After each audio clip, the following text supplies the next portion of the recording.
News 7 Rajasthan live में आपका एक बार फिर से स्वागत है। मैं अरविंद शर्मा इस वक्त मौजूद हूँ। अभी हम कुछ देर पहले से आपको राष्ट्रीय फुले श्रीमान खिलाड़ी सैनी के राष्ट्रीय अध्यक्ष सीपी सैनी के बारे में माल्यार्पण जानकारी दे रहे थे। साबा अब आप देख रहे स्वागत हैं शिव शक्ति आश्रम वजीरपुर से लाइव तस्वीरें, जिनका स्वागत सैनी समाज के द्वारा किया जा रहा है।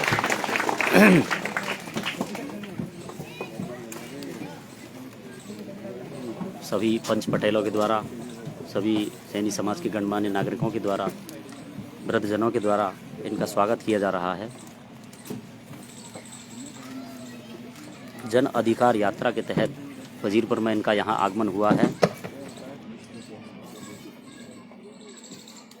स्वागत की अगली कड़ी में श्रीमान विष्णु सैनी महात्मा ज्योति फुले अध्यक्ष और इनके स्वागत में मैं श्रीमान धुंडी पटेल जी को इनके स्वागत में खड़ा करना चाहता हूं। श्रीमान धुंडी पटेल जी इनको साफा और माल्यार्पण कर स्वागत करें। श्रीमान धुंडी पटेल जी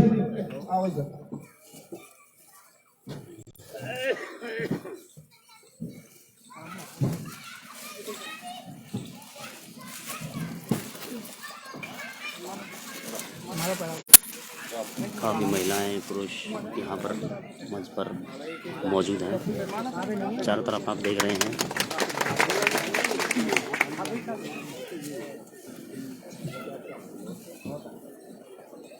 उनके साथ ही पधारे हुए है जी।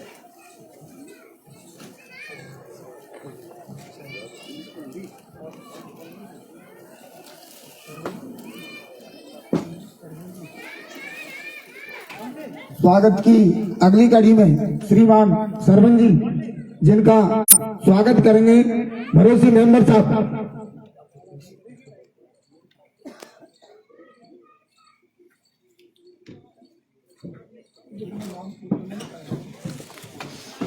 भरोसी मेंबर साहब।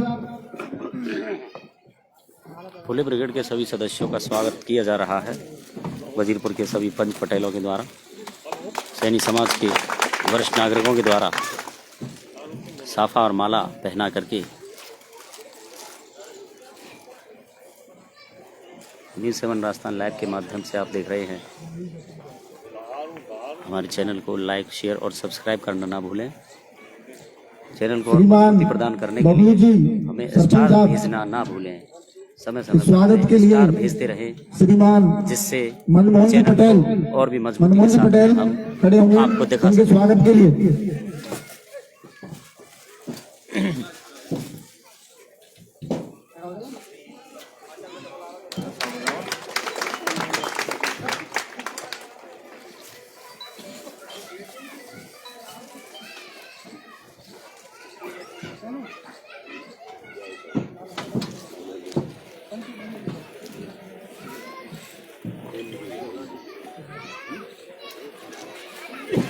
स्वागत में अगले श्रीमान गिरिराज जी ठेकेदार जी का स्वागत करेंगे श्रीमान हरि सिंह जी सैनी।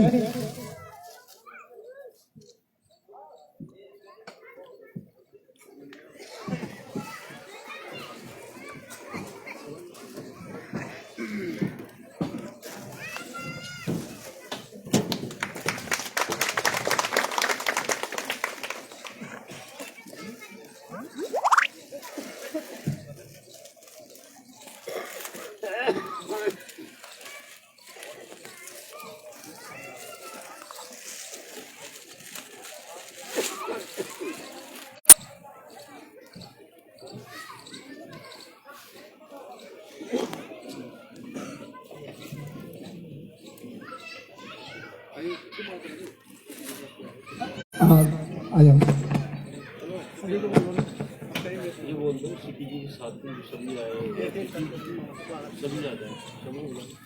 सीपीजी के साथ और जो भी हैं सभी एक साथ आ जाएं और उनके स्वागत सम्मान के लिए मैं श्रीमान कलुआराम जी मनोरी सैनी, श्रीमान फूल सिंह जी सैनी, श्रीमान प्रहलाद जी सैनी आए और इनको भेंटा साफा और माल्यार्पण कर स्वागत करें।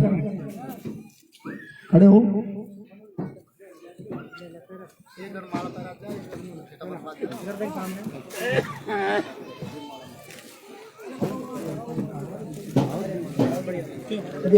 भी आ जाए।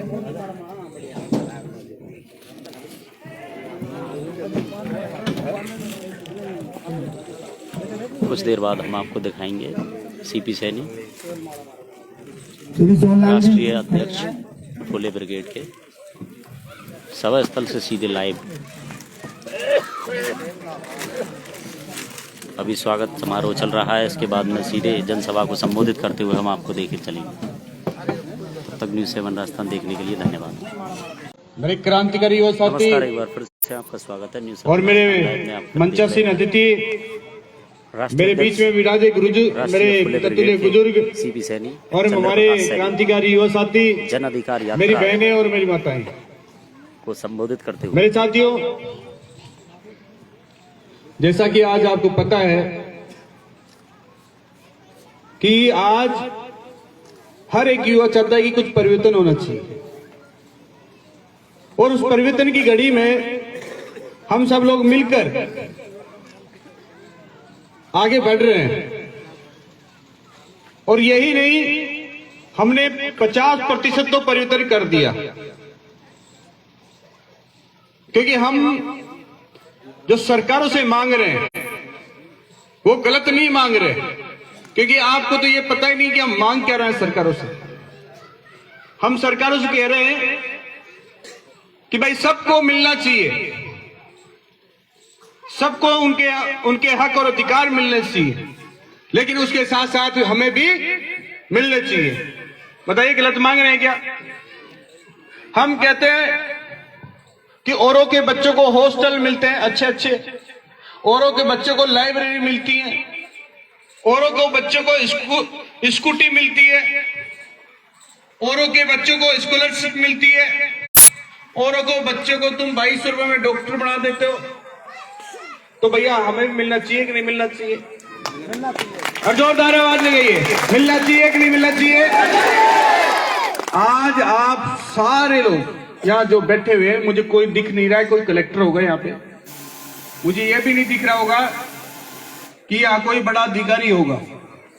अरे हम तो दिन रात मेहनत करने वाले, मजदूरी करने वाले, रात दिन पसीना बहाने वाले लोग हैं, और इस धरती के सीने को चीर चीर कर हम उन एसी में बैठे लोगों को हम अच्छी अच्छी सब्जियां बेचते हैं, फूल बेचते हैं, फल बेचते हैं।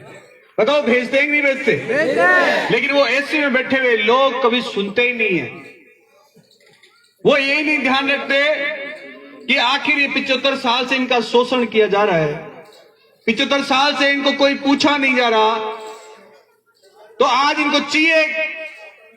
अब आखिर इनके बच्चे जो इनका हक और अधिकार है वो तो अब क्यों चाहिए?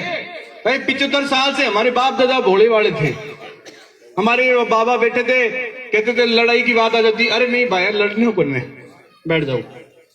इनको अरे जब जाना होता जयपुर चलेंगे, नहीं नहीं जेल चल जाऊंगा, लाठी माठा हो जाएगा, नहीं जाएंगे। अरे डर लगता था इनको, और आज भी हमारे बुजुर्गों को तो डर ही लगता है, क्योंकि उन्होंने देखा ही नहीं। लेकिन 75 साल बाद में भी अगर कोई हमारा हक खा रहा है तो अब तो छीनना पड़ेगा ना। और आपकी ताकत का मैं अंदाजा बताता हूं, आप सब लोगों ने मुठिया बंद करके पूरी ताकत के साथ में, मैं इस धरती की बात कर रहा हूं, यहां से भी बड़ी संख्या में जयपुर पहुंचे थे। यहां से आप जयपुर जब पहुंचे और वहां जयपुर को जाम कर दिया और सरकारों को बता दिया कि भैया फैसला कर, और जब सरकार ने ऊपर हाथ खड़ा कर दिया तो आपने अपना तांडव दिखाया, आपने अपनी ताकत दिखाई, एक एक नहीं 2-2 हाईवे बंद कर दिया, सरकारों ने लाठी चार्ज किया, हमने लाठियां खाई, डंडे खाए, मुकदमे खाए और जेल चले गए। आपके कहीं ना कहीं आग लग रही थी कि हमारे 84 लोग जेल में चले गए। लग रहा था कि नहीं कि 84 लोग हमारे जेल में चले गए? लेकिन आपको पता है उसका प्रतिफल क्या मिला? अरे आपकी 50% की समस्याएं दूर हो गई। आज हमने जो वो ताकत दिखाई, वो जोश दिखाया, वो जुनून दिखाया, उसके दम पर हम सर उठाकर जी सकते हैं, मान सम्मान के साथ जी सकते हैं, आंखों में आंखें डालकर बात कर सकते हैं और उसको कह सकते हैं भैया हिसाब कर दे। और उनको हमने पकड़ लिया और पकड़ के जब तक नहीं छोड़ा जब तक 50% की लड़ाई नहीं जीत गए। आज आपके लिए महात्मा फूले बोर्ड बनवा दिया। आज आपके बच्चे आने वाले 2 साल में राजस्थान के किसी भी जिले में चले जाएं, किसी भी तहसील में चले जाएं, उनके लिए भी हॉस्टल्स बनेंगे, उनके लिए भी लाइब्रेरियां बनेंगी, वो भी निःशुल्क फ्री ऑफ कॉस्ट रह सकेंगे। खाना पीना रहना सब सरकार करेगी, तेल साबुन भी सरकार ही कर सके। 50% लड़ाई, बताओ आपके लाखों रुपए बचे कि नहीं बचे? ये लड़ाई आप जब जीते जब आपके भाई लोग जेल में गए। आप धन्यवाद करो बार बार उन 84 लोगों का जो जेल में गए। अगर वो जेल में उस दिन नहीं जाते, वो लाठी बाटे डंडे नहीं खाते, तो ये बैरी हो चुकी सरकारों को कोई मतलब नहीं है भाई। बताओ आज तक कभी 75 साल में कुछ नहीं दिया, कितनी सरकारें आई।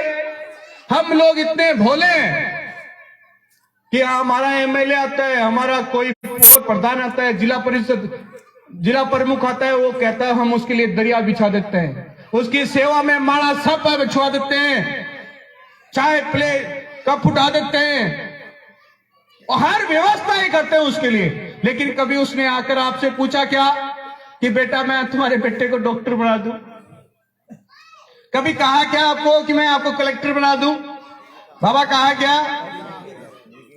कभी कहा उस एमएलए ने कि चलो मैं चल तेरे बेटे को तो मैं कलेक्टर बनाता हूं?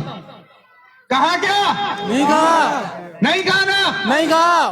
तो उससे अब आंखों में आके डालकर बात करने का समय आ गया है। उसे ये कहना है भैया हम तेरे को वोट देते हैं और वोट के बदले में हमें हमारा हक और अधिकार चाहिए। ये मेरी बहन है, आपको पता नहीं है, इंतजार कर रही है अपने हक और अधिकारों की। ये एक साथ ही है कि हम भी, और जो महिलाएं थानादार नहीं बन जाती हैं हमारे ऊपर, वैसे ये थानादार नहीं बने। ये चाहती है कि हम भी वो बड़े बड़े एससी वाले ऑफिस में बैठ के कलेक्टर बने। लाइट चालू कर रहे भाई। कोई बात नहीं, आवाज बहुत है मेरी। आज हमारे ये छोटे छोटे युवा सोच रहे होंगे, आज जो मेरी उम्र के हैं वो तो ये सोचते रहेंगे कि हमारे बाप दादाओं ने क्या किया। हम सवाल पूछते हैं हमारे बाबाओं से, तुमने क्या किया हमारे लिए? लेकिन जब हमारे से आने वाली पीढ़ियां पूछेगी तुमने क्या किया, तो हम पूरे जी जान से सर उठाकर मान सम्मान के साथ उसको ये कह सकते हैं कि बेटे मैंने ये लड़ाई लड़ी जब तू आज फ्री में जयपुर में पढ़ रहा है, जब तू कलेक्टर एसपी बन रहा है, ये आपकी लड़ाई है। और याद रखना साथियों, इस लड़ाई में सर्व समाज हमारे साथ दे रहा है।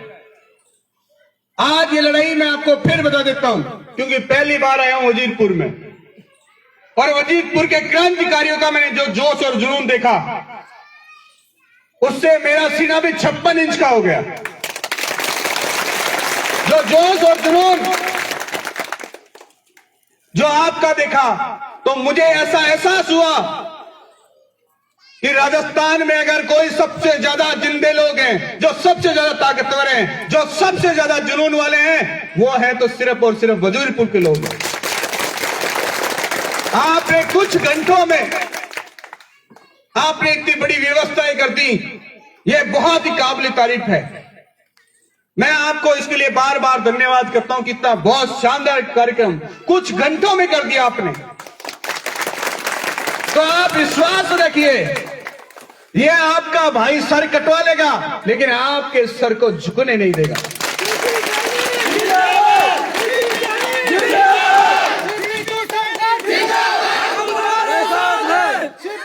संघर्ष करो। मेरे भाइयों, बहुत सारे समाज के लोग मेरे साथ बैठते हैं, जब वो कहते हैं कि सीपी जी आप बहुत अच्छी लड़ाई लड़ रहे हो, और मैं आपको तो पता ही नहीं है, जब 15 सितंबर को जब मेरे लाठियां पड़ रही थी, तो मेरे पीछे एक मुसलमानों का लड़का पीछे मुझे बात बंद भर रखा था। तो तो मैंने उससे कहा कि भाई तू कौन है? उसने कहा मेरा नाम पता नहीं क्या क्या नाम था रे, शाहरुख खान है। मैं तो खान किधर से आ गया? अरे हम तो हमारे बहुत हैं। बोले कि भाई साहब मैं आपका जुनून हूं, मैं आपका बहुत बड़ा फैन हूं। तो मैंने कहा तू लाठियां क्यों कर रहा है? मुझे तो 2-4 खा लेने दे यार। बोले भाई साहब मैं जान दे दूंगा लेकिन आपके एक लाठी नहीं लगने दूंगा। आप ये सोचिएगा, उस भाई ने मेरी लाठियां खाई। ऐसे ही एक मीणों का लड़का था जो मेरे साथ वहां आंदोलन में जब पुलिस मुझे मार रही थी तो सबसे आगे वो खड़ा हो गया, मेरे सामने चिपक गया। आप ये सोचिए सर्व समाज हमारे साथ खड़ी होगी। वो इसलिए खड़ी हो गई क्योंकि हम सही लड़ाई लड़ रहे हैं। हम ये कहते हैं सबको मिलना चाहिए भाई, सबको मिलना चाहिए और उसके साथ साथ हमें भी मिलना चाहिए। बड़ा कौन होता है? बड़ा वही होता है जो सबके बारे में सोचता है। और हम तो सबके बारे में सोचते हैं कब से नहीं, हम तो पहले से ही सोच रहे हैं। जब पूर्वजों की बात थी तो वो जमीन अपनी दान दिया करते थे, देते थे कि नहीं बताइए? जगह जगह जमीनें दान दे दी उन्होंने। और जब हम लोग सब्जी बोते थे तो हमारे खेतों में फ्री में ही सब्जी दे देते। और जब आज भौतिक युग है तो वहां पर भी हमारे 10 रुपए का कोई टमाटर भी खरीद ले तो हम धनिया फ्री दे देते हैं। बताओ देते हैं कि नहीं देते? तो हम तो दानदाता लोग हैं। लेकिन अब लेने का समय आ गया है क्योंकि ये छोटे छोटे बच्चे ये कलेक्टर एसपी बनाना है अभी नहीं। और याद रखना ये लड़ाई हम जब भी जीत पाएंगे जब यहां का कोई बेटा कलेक्टर होगा, यहां का बेटा एसपी होगा। आप ये सोचिए और इसके लिए लड़ना पड़ेगा आपको। तो लड़ेंगे ये लड़ाई? तैयार है? हल्ला बोल के लिए तैयार है? तो फिर एक बार जयपुर कूच कर दे। पक्का बसें भर भर के पहुंचना पड़ेगा, जेल भरनी पड़ेगी। लोग कह रहे थे कि भाई साहब जेल छोटा पड़ जाएगी, तो मैंने कहा जेल छोटी नहीं, जेल में जगह ही नहीं मिलेगी। ऊपर से आप बैठा होगे कहां पे? पूरे राजस्थान में 1.5 करोड़ है और तुम्हारे जेल वाली की जेल जो हम तो जाके आगे अभी गए थे 84 लोग सर्वे करके आए कि कितने लोग रह सकते हैं। अरे उसमें 20,000 लोग रह सकते हैं जिसमें ऑलरेडी 15,000 तो रहते हैं। और जब हम 1.5 करोड़ पहुंच गए तो सरकार क्या व्यवस्था करेगी? इसलिए मेरे साथियों हम लोग ये मुट्ठी बंद करके लड़ेंगे। तो याद रखना दुनिया की कोई ताकत नहीं है जो आपको झुका दे। बस आप दुनिया की बातों पे मत चलिए, आप विश्वास रखिएगा। आपके लिए हम सरकारों से 3 मांगे मनवा दी हैं। आप चाहे कहीं पे भी ठेला ठाई लगाएंगे उसके लिए आपका वेडिंग जोन की स्थापना करवा दी। कुछ समय में आपको जगह मिल जाएंगी। आपके लिए, आपके बच्चों के लिए पूर्वजों का इतिहास पढ़ने के लिए महात्मा शोधपीठ की स्थापना करा दी। आपके लिए बोर्ड बनवा दिया जो आपकी 50% लड़ाई जीत चुके हैं, 50% और बाकी है। और ये लड़ाई जीत जाएंगे तो ये हमारी जो माताएं बैठी है ना, ये भी कहेंगी हमारी छोरी आ रही है आज गांव में। तो गांव वाले पूछेंगे कौन है भाई? अरे बात थानादार नहीं बोलेंगे वो हमारी छोरी है। और जब गाड़ी आएगी चू चू करती तो उस बेटी की मां का फखर से सीना चौड़ा हो जाएगा। और ये हमारे बाप दादा जो बैठे हैं, बाबा लोग बैठे हैं, वो मूंछों पे ताव देंगे और कह देंगे कि हमारी छोरी आ रही है। बस आप इनको धक्के देके बाहर निकालो, इनको भेजो पढ़ने के लिए, इनको आगे भेजो पढ़ने के लिए। इनको पता चलना चाहिए हमें थोड़े दिन के लिए संघर्ष करना पड़ेगा। हम दुख तो पाते आ रहे हैं और थोड़े दिन दुख पालेंगे, लेकिन अब इनकी व्यवस्थाएं हमने कर ली हैं और व्यवस्था कर देंगे। बस मुट्ठी बंद करके समर्थन देते रहिएगा। हम लड़ाई के बहुत करीब हैं और अब की बार ये जंग जीत कर आएंगे। और आप याद रखना आपके पास एक बहुत बड़ी ताकत है। वो ताकत आपके पास में 4 साल में एनर्जेटिक होती है और 5 साल में आपके पास आती है और 1 दिन में चली जाती है। और वो ताकत है ये वोट। अगर इस वोट को आपने सही ताकत से इस्तेमाल कर लिया तो दुनिया आपके सामने झुकेगी। और आपने अगर ये छोटी छोटी लड़ाई लड़ी, कभी 4 आंगल की लड़ाई लड़ी, 4 आंगल का मतलब समझते हो क्या? वो सीयू की लड़ाई जो खेत में हमारे बाप दादा जो लड़ते आ रहे हैं, हम सब लोग लड़ते हैं। यहाँ बैठे हुए सारे लोग लड़ रहे हैं। हमने जमीन की 4 आंगन की लड़ाई लड़ी तो खत्म हो जाएंगे। हमने पार्टियों की लड़ाई लड़ी तो भी खत्म हो जाएंगे। हमने 75 साल से ये छोटी मोटी लड़ाई बहुत लड़ ली। अब एक बड़ी लड़ाई लड़ेंगे और वो बड़ी लड़ाई होगी हमारे मान सम्मान की, हमारे अधिकारों की, हमारे हकों की, और हमारा सर ऊपर उठाकर आंखों में आंखें डालकर बात करने की। इसके लिए आपको उठना पड़ेगा, इसके लिए आपको जगना पड़ेगा, और इसके लिए आपको मेरे साथ कंधे से कंधे मिलाकर दौड़ना पड़ेगा। इसके लिए आप तैयार हो क्या? पक्का तैयार है? मेरी माताओं तैयार हो क्या? तो मैं 3 समर्थन चाहता हूं आपसे, 3 नारों के साथ समर्थन चाहता हूं। आप समर्थन दीजिए। मुझे लगना चाहिए वजीरपुर के बब्बर शेरों के इलाकों में आ गए हूं मैं। जन समर्थन दीजिएगा। हम हमारा हक मांगते, नहीं किसी से भीख मांगते। हम हमारा हक मांगते, नहीं किसी से भीख मांगते। जबरदस्त दोनों हाथ उठाकर, ताकि वो बैठे सरकारें, उनको लगना चाहिए कि वापस ये आ रहे हैं और अपने हक और अधिकार दे दें। इससे पहले इनको इनके हक और अधिकार दे दो। हम जाए उससे पहले आपको हक और अधिकार मिल जाए। इतनी सी तो मांग है हमारी। भाई हम चाहते हैं औरों को मिलता है तो हमें भी मिलना चाहिए। आज एक डॉक्टर बनाने के लिए 1.5 करोड़ रुपए चाहिए। कितने पैसे चाहिए? 1.5 करोड़। कहां से लेकर आओगे भाई? आपने डॉक्टर बना सका? हाँ, कौन बना सका? नहीं बना सकते ना। नहीं। तो वही लड़ाई लड़ रहे हैं। औरों का बच्चा 2200 रुपए में ही डॉक्टर बन जाए तो हमारे बच्चों को भी बनना चाहिए कि नहीं बनना चाहिए? बनना चाहिए। बस यही लड़ाई है। इसलिए जोरदार बुलंद आवाज के साथ, नारों के साथ लगना चाहिए आपका। इसलिए जब भी समर्थन दें, जब भी आपका आवाज मिले तो आप पहुंचेगा। आप ये मत कहना फिर यार हमने गलती कर दी, वरना इतिहास अपना बता नहीं पाओगे। अब तक आपसे जैसे बाबा है, इनसे कोई पूछ ले, पुराना बाबा है, 80 साल का हो गया अधिकतर।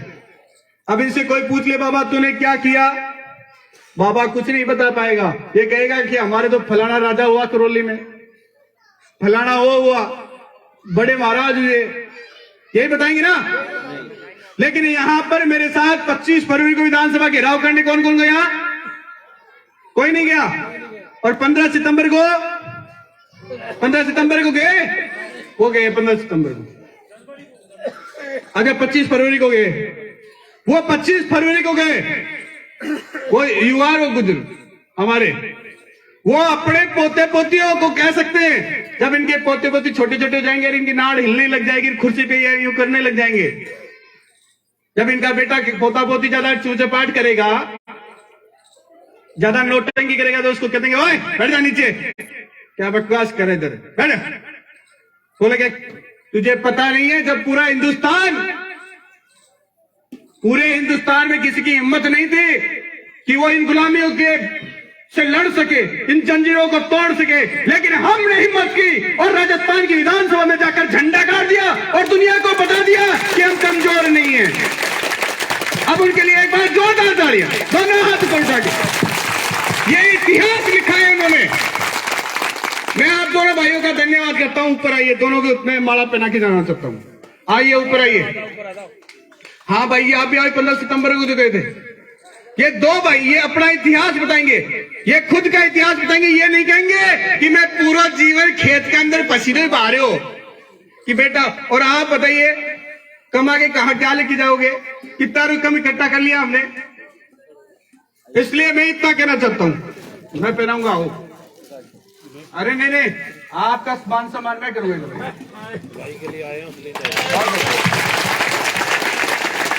और वही कर भाई कहा है, वो भी आए, जल्दी आए।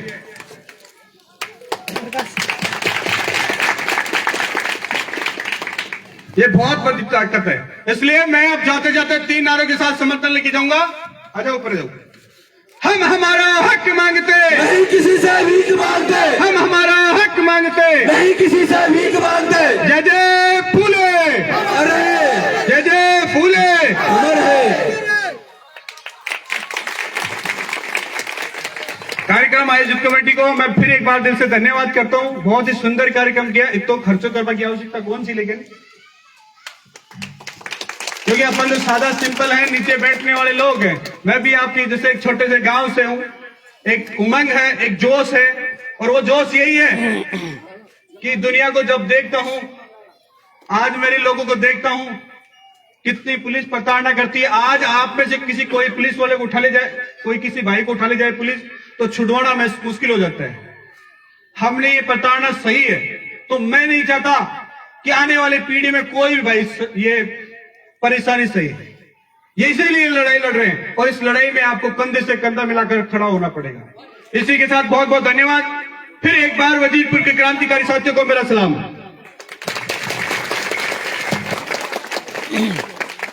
नमस्कार, आप देख रहे थे न्यूज़ 7 राजस्थान लाइव के माध्यम से राष्ट्रीय अध्यक्ष राष्ट्रीय खुले ब्रिगेड के जिंदाबाद। सीपी सैनी आप संघर्ष करो, हम तुम्हारे साथ हैं। सीपी सैनी आप संघर्ष करो। आइए हम आपको मिलवाते हैं राष्ट्रीय अध्यक्ष सीपी सैनी से। नमस्कार, न्यूज़ 7 राजस्थान में आपका स्वागत है। आपकी जन अधिकार यात्रा के बारे में संपूर्ण जानकारी देंगे। जन अधिकार यात्रा के बारे में जानकारी देंगे, कहां से शुरू हुई है और कहां इसका समापन होगा, और कौन से अधिकारों के बारे में बात की जा रही है। जन अधिकारों की यात्रा अभी शुरुआत नहीं हुई है, अभी तो पूर्व तैयारियां चल रही हैं। जन अधिकार यात्रा की तारीख जल्दी डिसाइड हो जाएगी, उसके बाद में पूरे राजस्थान में घूमते घूमते जयपुर में जाके समापन होगा। हल्ला बोल के साथ समापन होगा। ये हमारे हक और अधिकारों के लिए लड़ रहे हैं। हम यही चाहते हैं, सबको समानता का अधिकार मिलना चाहिए। सबको जिसकी जिसकी संख्या है उसके हिसाब से उसकी भागीदारी मिलनी चाहिए। सभी को जिसके हिसाब से आरक्षण मिलना चाहिए, सभी को उनकी संख्या के हिसाब से आरक्षण मिलना चाहिए। यही हम चाहते हैं। इसके साथ साथ हम यही चाहते हैं कि सबको रोजगार मिले। हम यही चाहते हैं कि सबकी जो उच्च शिक्षा है वो फ्री हो। हम यही चाहते हैं कि हमारे लिए बागबानी बोर्ड बने, ताकि हम जो खेती बाड़ी करने वाले लोग हैं, जो छोटे किसान लोग हैं, उनकी आज क्या दयनीय स्थिति है, ये सरकारों को सोचना पड़ेगा। और उसी को लेकर हमारे टोटल 11 सूत्री मांगे हैं, उनको लेकर पूरे राजस्थान में हम घूम रहे हैं। ठीक सर, धन्यवाद। देखिए, आप देख रहे थे न्यूज़ 7 राजस्थान लाइव के माध्यम से 11 सूत्री मांगों को यहाँ पर सीपी सैनी ने बताया है हल्ला बोल के साथ में, और इनको सबके सामने लाया जाएगा। न्यूज़ 7 राजस्थान देखने के लिए बहुत बहुत धन्यवाद। आप हमारे चैनल को लाइक, शेयर और सब्सक्राइब करना ना भूलें। समय समय पर चैनल को मजबूत बनाने के लिए स्टार भेजना ना भूलें। न्यूज़ 7 राजस्थान देखने के लिए बहुत बहुत धन्यवाद।